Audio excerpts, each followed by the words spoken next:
Hey guys, this is EckhartsLadder. Hello and welcome to another video. Before we begin, I've posted a new Empire at War episode on my second channel, X2, which I'll link down in the description. Anyway, as most of you know, I've begun occasionally covering the fictional SCP Foundation. If you're not familiar with SCP, check out this video that I've made, which I'll link in an annotation. Basically though, the Foundation is an organization which secures, contains, and protects against a variety of threats. If I'm going to cover the Foundation more frequently, I want to do so in a unique way, as the niche is already fairly well covered on YouTube. To me, that means less popular articles, or at least handling the articles that have been covered in a different way, and the latter is what we'll be doing today, putting SCP-610, the Flesh That Hates, against the Flood from Halo. We'll be looking specifically at which one of these two viruses is deadliest, but implicitly we'll also figure out which one would win in a head-to-head battle. Let's start with some basic lore on SCP-610.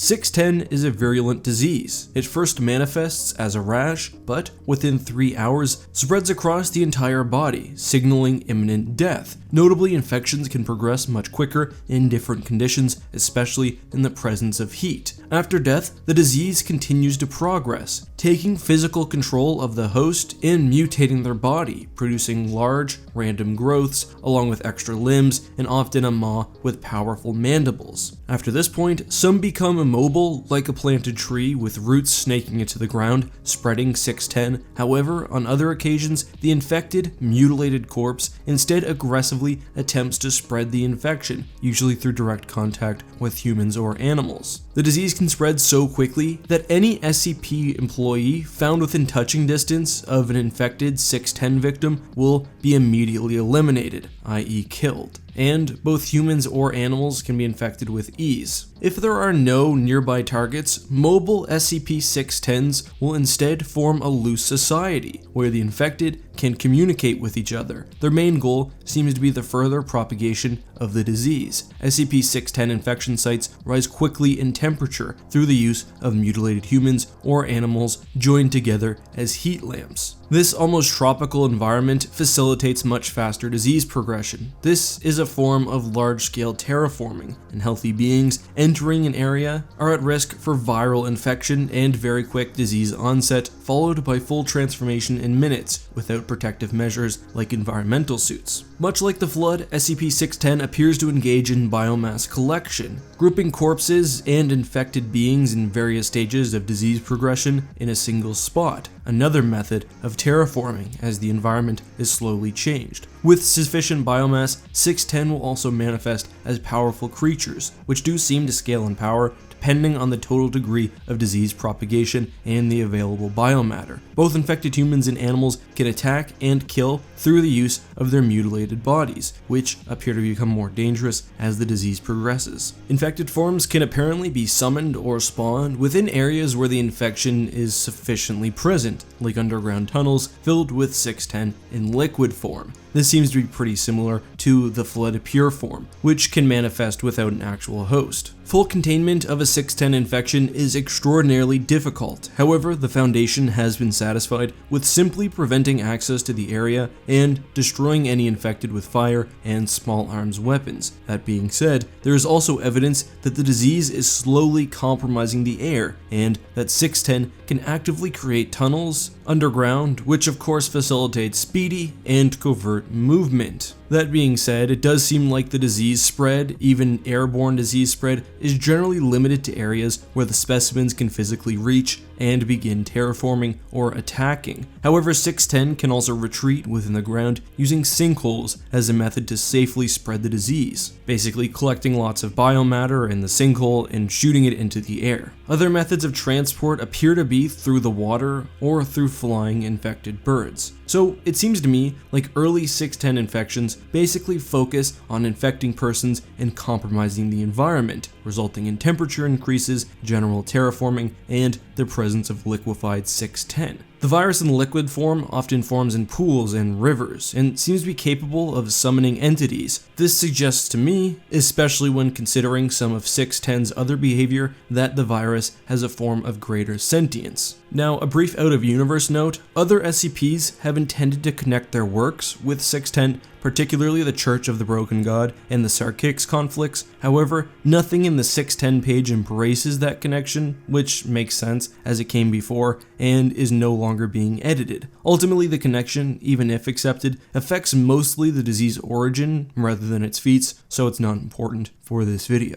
Now, that is a basic description of the flesh that hates, and there are other videos which dive into the subject with more detail, but I don't have time to do so here. But let's now look at the similarities and differences between 610 and the Flood. First of all, we have disease progression. The Flood, in my opinion, are able to spread much more quickly and drastically than 610. Flood infected develop not only barbs and spikes, but also incredible speed, strength, and survivability. Small arms, for example, are not very effective against Flood combat forms, and when loosened, living Flood are almost impossible to contain. The disease progression is also much faster, with Flood forms hijacking the nervous system of their host and assuming direct control in minutes. I would also argue, though this point is less obvious either way, that the Flood have a greater effect on their environment. The Flood spores themselves can become airborne easily, especially as biomass is collected. It's really integrated into the environment and can compromise the atmosphere of an entire planet. SCP-610, on the other hand, has to work much harder to create an environment where it can flourish, and transmission is more deliberate. With the Flood, it's the opposite, as the disease quickly snowballs. 610 also seems to be more reliant on continual sustenance. On the other hand, both the Flood and the SCP are able to make entities out of pure forms of the disease, and I would actually argue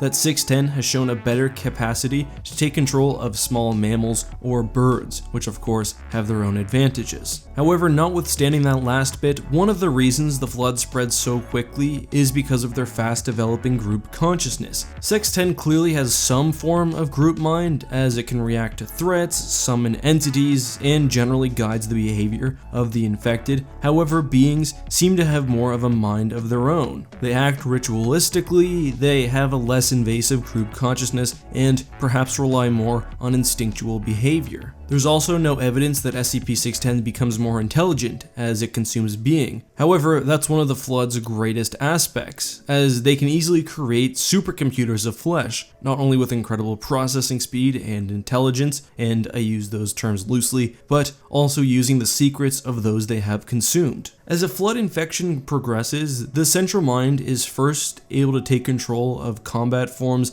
on a local level, guiding them in not only tactics, but also more advanced maneuvers like repairing starships. And as more biomass is added, eventually the Flood mind can counter even the most intelligent of Forerunner AI. SCP-610 doesn't have that same type of linear progression, and that, combined with, in my opinion, the lesser capability for disease spread, makes the Flood far more dangerous. I think a beginning stage Flood infection is more dangerous because the Flood combat forms are more powerful and the infection spreads much more quickly without the same sort of disease time, and the Flood's advantage only increases exponentially as the disease grows larger. I don't think 610 would ever, for example, be an interstellar threat, and I think the Foundation would have a much harder time containing the Flood, but that's just my opinion. I'm curious to hear what you guys think. Take a second and vote in the upper right-hand corner. Which do you think is deadliest, and which do you think would win in a one-on-one battle? Of course, I choose the Flood for both, but I'm curious to hear your opinions. Today's question comes from Enclave Power, who asked whether there are gods and deities in Star Wars. I think the closest thing you get are the Celestials and the Bedlam Spirits, who are from the old Marvel comics, but we know were extremely powerful, capable, basically, of altering space-time at will. A book was planned which would have covered all of that and answered a bunch of the esoteric questions from Star Wars Legends, but it was never formally released. That being said, if you Google supernatural encounters in the Star Wars universe, you can find it. It's just not part of the official Legends continuity. I hope that answers your question. If you guys have something you'd like me to answer, just leave it down below with the hashtag AskEck. Just a reminder that I dropped the teaser for Battle of the Dreadnoughts, and as you saw in the intro, the whole film, which is 3 minutes long, will be releasing on Friday. Anyway, thanks for watching, guys. As always, this has been EckhartsLadder. May the Force be with you.